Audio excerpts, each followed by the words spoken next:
Deer student, welcome to bright academy. আজ আমরা class 8-এর dove and dot English question ব্যাংকের second summative evaluation model set 4 নিয়ে আলোচনা করব। এর আগের মডেল সেটগুলি তোমরা যারা দেখোনি, আমি ডেসক্রিপশনে লিঙ্ক দিয়ে দিয়েছি, তোমরা সেখান থেকে দেখে নিও। তো চলো শুরু করি।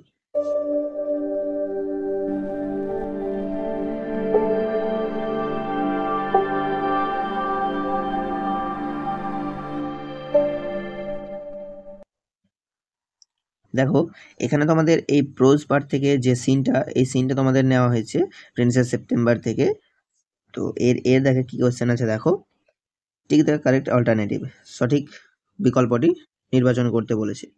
একার দাগ, the princess bade the bird good morning joyfully. দুইয়ের দাগ, the bird was lying in the cage with his eyes shut, অর্থাৎ পাখিটি খাঁচার মধ্যে শুয়েছিল তার চোখগুলি বন্ধ করে। বিয়ের দাগ, complete the following sentences with information from the text. এই টেক্সট থেকে ইনফরমেশন নিয়ে আমাদের এই শূন্যস্থানগুলি পূরণ করতে বলেছে। একের দাগ দেখো, হোয়েন দ্য প্রিন্সেস রিয়েলাইজড, যখন রাজকুমারী বুঝতে পারেছিল, that the bird was alive still, যে পাখিটি এখনও বেঁচে আছে, সি গেভ এ সব অফ রিলিফ, অর্থাৎ সে একটা স্বস্তির নিঃশ্বাস ত্যাগ করেছিল।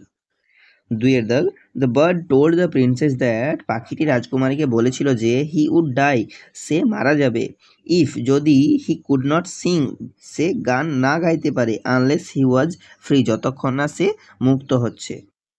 এরপর শিয়ের দাগ, অ্যান্সার দ্য ফলোয়িং কোয়েশ্চেন্স। দেখো, এখানে দুটো প্রশ্ন দেওয়া রয়েছে, এই প্রশ্নগুলির আমাদের অ্যান্সার দিতে বলেছে। একের দাগ, when did the princess jump out of bed, কখন রাজকুমারী বিছানা থেকে লাফিয়ে উঠেছিল। এর অ্যান্সার কি হবে দেখো, the princess jumped out of the bed, রাজকুমারী বিছানা থেকে লাফিয়ে উঠেছিল, দ্য নেক্সট ডে, পরের দিন, হোয়েন সি অ্যাওয়েক, যখন সে ঘুম থেকে উঠেছিল, she cried out good morning in a cheerful voice, সে একটা স্বতঃস্ফূর্ত স্বরে সুপ্রভাত জানিয়েছিল, but she got no answer, কিন্তু সে কোনো উত্তর পায়নি। দুইয়ের দাগ, why did the princess cage the bird, অর্থাৎ কেন রাজকুমারী পাখিটিকে খাঁচার মধ্যে বন্দি করেছিল। এর অ্যান্সার হবে, the princess cage the bird because she loved him and wanted to have him all to herself, অর্থাৎ কারণ সে তাকে ভালোবাসে এবং সে সবসময় চাইতো যেন পাখিটি তার সঙ্গে থাকে। এরপর দুইয়ের দাগের এই সিনটা তোমাদের দি হ্যাপি প্রিন্স থেকে নেওয়া হয়েছে। দুইয়ের দাগের এতে দেখো, অ্যান্সার দ্য ফলোয়িং কোশ্চেন্স, এখানে তিনটা প্রশ্ন দেওয়া রয়েছে, এই প্রশ্নগুলির আমাদের অ্যান্সার দিতে বলেছে। একের দাগ, where did the swallow take shelter and why, swallow পাখিটি কোথায় আশ্রয় নিয়েছিল এবং কেন। The swallow took shelter between the feet of the golden statue, swallow সে সোনার মূর্তিটির পায়ের মাঝে আশ্রয় নিয়েছিল, because it look like a good shelter for the night, কারণ সেই রাত্রিটা থাকার জন্য এটা একটা ভালো জায়গা ছিল বা ভালো আশ্রয় ছিল। দুইয়ের দাগ, give a brief description on the life of the happy Prince, সুখী রাজকুমারের জীবনের বর্ণনা দাও। The happy prince lived in a palace and spent his life there. সুখী রাজকুমার একটা রাজপ্রাসাদে বাস করত এবং সেখানে তার জীবন কাটাতো। আফটার হি ডাইড, তার মৃত্যুর পর, হি বিকাম এ স্ট্যাচু, সে একটা মূর্তিতে পরিণত হয়েছে, and was placed in the middle of the town, এবং তাকে সেই শহরের মাঝখানে রাখা হয়েছে। তিনের দাগ, why did the swallow think that the statue of the happy prince had golden hair.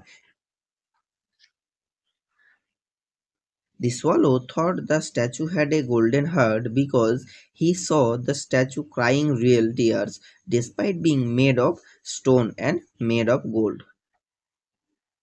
এরপর এখানে আনসিন রয়েছে, তো চলো প্রথমে আমরা আনসিনের মানেটা পড়ে নিই। এ সুইটমিট সেলার কল্ড আউট, একটা মিষ্টির দোকানি ডাক দিল, গোলাপ জামুন, রসগোল্লা, বরফি, জলেবি, অর্থাৎ গোলাপজাম, রসগোল্লা, বরফি, জিলিপি, at the corner of the entrance, তার দোকানের কোণ থেকে, and a crowd pressed round his counter, এবং তার দোকানের সামনে একটা ভিড় জমা হলো।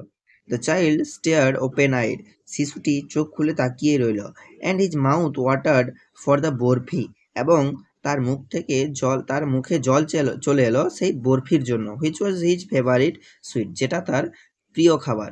আই ওয়ান্ট দ্যাট বরফি, আমি ওই বরফিটা চাই। হি স্লোলি মারমার্ড, সে আস্তে আস্তে বিড়বিড় করতে লাগলো। বাট হি নিউ দ্যাট, কিন্তু সে জানতো যে nobody would give any importance to his request, কেউ তার অনুরোধের কোনো গুরুত্ব দেবে না। So without waiting for an answer, তাই কোনো উত্তরের অপেক্ষা না করে হি মুভড অন, সে এগিয়ে গেল। A man stood holding a pole with yellow, red, green and purple balloons flying from it. একজন লোক একটা খুঁটি ধরে দাঁড়িয়েছিল, যার থেকে হলুদ, লাল, সবুজ এবং বেগুনি রঙের বেলুন উড়ছিল। The child had an overwhelming desire to possess them all. শিশুটির মনে একটা তীব্র আকাঙ্ক্ষা ছিল সেই সবগুলি নেওয়ার জন্য বা পাওয়ার জন্য। But he turned his parents would never buy him the balloons. কিন্তু সে জানতো যে তার বাবা মা তাকে কখনোই সে বেলুনগুলি কিনে দেবে না। বিকজ দে উড সে, কারণ তারা বলবে হি ওয়াজ টু ওল্ড, সে অনেক বড় হয়ে গেছে, টু প্লে উইথ দেম, সেগুলি নিয়ে খেলার জন্য। সো হি ওয়াকড অন, তাই সে হাঁটতে থাকলো। There was a roundabout in full swing, সেখানে একটা নাগরদোলা খুব জোরে ঘুরছিল। মেন, উইমেন অ্যান্ড চিলড্রেন, অর্থাৎ পুরুষ, মহিলা এবং শিশুরা, carried in whirling motion, shrieked and cried with dizzy laughter, ঘুরতে ঘুরতে তারা চিৎকার করছিল এবং জোরে জোরে হাসছিল। The ring seemed to move very fast at first, ওই চক্রটি প্রথমে খুব দ্রুত ঘুরছিল। Then gradually it began to move less fast, তারপর ধীরে ধীরে এটা কম জোরে ঘুরতে লাগলো। প্রেজেন্টলি, বর্তমানে, the child with rapt attention saw it stop, শিশুটি মনোযোগ সহকারে দেখলো যে এটা থামছে। This time he made a bold request, এই সময় সে একটা সাহসী অনুরোধ করলো। I want to go on the roundabout, আমি সে নাগরদোলায় চাপতে চাই। প্লিজ ফাদার, মাদার, বাবা মা। দেয়ার ওয়াজ নো রিপ্লাই, কোনো উত্তর এলো না। He turned to look at his parents, সে ফিরে তার বাবা মার দিকে দেখলো। দে ওয়ার নট দেয়ার, তারা সেখানে ছিল না।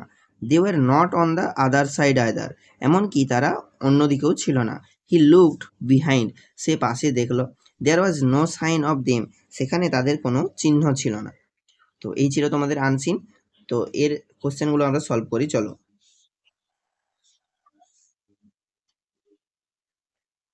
এর দাগে দেখো, complete the following sentences with information from the text. একের দাগে কি আছে দেখো, the little boy got separated from his parents from near, অর্থাৎ ছোট্ট বালকটি তার বাবা মার থেকে আলাদা হয়ে গিয়েছিল কাছ থেকে, দ্য রাউন্ড অ্যাবাউট, সেই নাগরদোলার কাছ থেকে।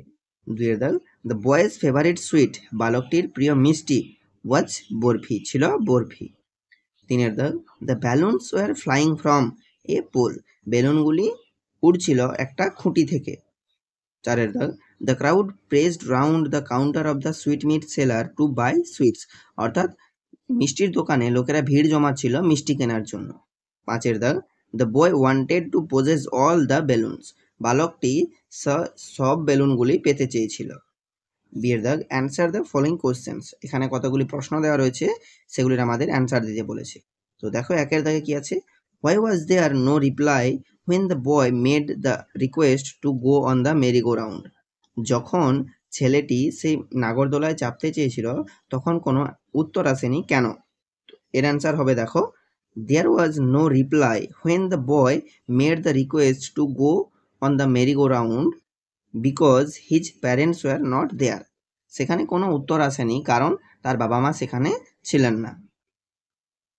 দুইয়ের দাগ, why did the little boy move on, কেন ছোট্ট ছেলেটি এগিয়ে গিয়েছিল?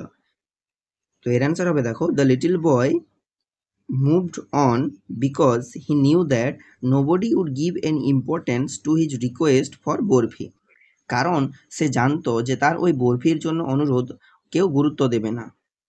তিনের দাগ, what was the bold request, সে সাহসী অনুরোধটা কী ছিল? The bold request that was made by the child was to go on the roundabout, সে সাহসী রিকোয়েস্টটা যেটা সেই শিশুটি করেছিল সেটা ছিল সেই নাগরদোলায় চাপার। চারের দাগ, ডেসক্রাইব দ্য রাউন্ড অ্যাবাউট, সেই নাগরদোলাটার বর্ণনা দিতে বলেছে। The roundabout was full on swing, carrying men, women, and children in a whirling motion. Initially, it seemed to move very fast, but gradually it slowed down. পাঁচের দাগ, what was the overwhelming desire of the child, শিশুটির দৃঢ় আকাঙ্ক্ষাটা কী ছিল? The child's overwhelming desire was to possess all the yellow, red, green and purple balloons. এরপর দেখো তোমাদের এখানে গ্রামার অ্যান্ড ভোকাবুলারি রয়েছে। চারের দাগে ডু এজ ডিরেক্টেড। এর দাগে দেখো একের দাগ, it is raining cats and dogs, underline the phrase and write its name. এখানে ফ্রেজ দাগ দিয়ে নাম দিতে বলেছে, তো এই ফ্রেজটা কী হবে? রেনিং ক্যাটস অ্যান্ড ডগস, এটা হবে আইডোমেটিক ফ্রেজ। দুইয়ের দাগ, we know who did it, underline the dependent clause and write its name. এখানে আমাদের ডিপেন্ডেন্ট ক্লজে দাগ দিয়ে সেটা কোন ক্লজ নাম দিতে বলেছে, তো কী হবে ডিপেন্ডেন্ট ক্লজটা? হু ডিড ইট, এটা হবে আমাদের নাউন ক্লজ। তিনের দাগ, he said to me who solved it, change the mode of narration. এটা আমাদের ন্যারেশন চেঞ্জ করতে বলেছে, তো দেখো এটা আমাদের WH কোয়েশ্চেনে রয়েছে, এর জন্য কি লিখবো? He asked me who had solved it. চারের দাগ, my friend said to me let's try the sum, change the mode of narration. এটা আমাদের ন্যারেশন চেঞ্জ করতে বলেছে। My friend suggested to me that we should try the sum. পাঁচের দাগ, add a prefix to the following word to make it antonym, অর্থাৎ এর সঙ্গে একটা প্রিফিক্স যোগ করে এটাকে আমাদের এর বিপরীত শব্দ লিখতে বলেছে। তো লয়াল এর বিপরীত শব্দ কী হবে? ডিসলয়াল। ছয়ের দাগ, Sammy picked up his books and ran to the headmaster's room, use infinitive and rewrite. এখানে ইনফিনিটিভ যোগ করে আমাদের বা ইনফিনিটিভ ব্যবহার করে আমাদের এটা পুনরায় লিখতে হবে। কি লিখবো দেখো, Sami picked up his books to run to the headmaster's room. সাতের দাগ, he said don't walk on the ice, change the mode of narration. এটা আমাদের ন্যারেশন চেঞ্জ করতে বলেছে, তো কি হবে? He forbade to walk on the ice. আটের দাগ, Rehana's attention is going to the child, change into past perfect tense. এটা আমাদের পাস্ট পারফেক্ট টেন্সে কী হবে দেখো, রেহানাস অ্যাটেনশন হ্যাড গান টু দ্য চাইল্ড। নয়ের দাগ, the snail does not fear to fall, make it affirmative. এটা আমাদের হ্যাঁবাচক বাক্যে নিয়ে যেতে হবে। কী হবে তার জন্য? The snail is fearless to fall. দশের দাগ, the poet asks for a tall ship, change the voice. এটা ভয়েস চেঞ্জে কী হবে? A tall ship is asked for by the poet. 11 দাগ, Mahatma Gandhi was the greatest freedom fighter, change into comparative degree. এটা আমাদের comparative ডিগ্রিতে নিয়ে যেতে বলেছে, তো কী হবে? Mahatma Gandhi was greater than any other freedom fighter. বিয়ের দাগ, tick the correct answer from the given alternative, সঠিক বিকল্পটি নির্বাচন করতে হবে।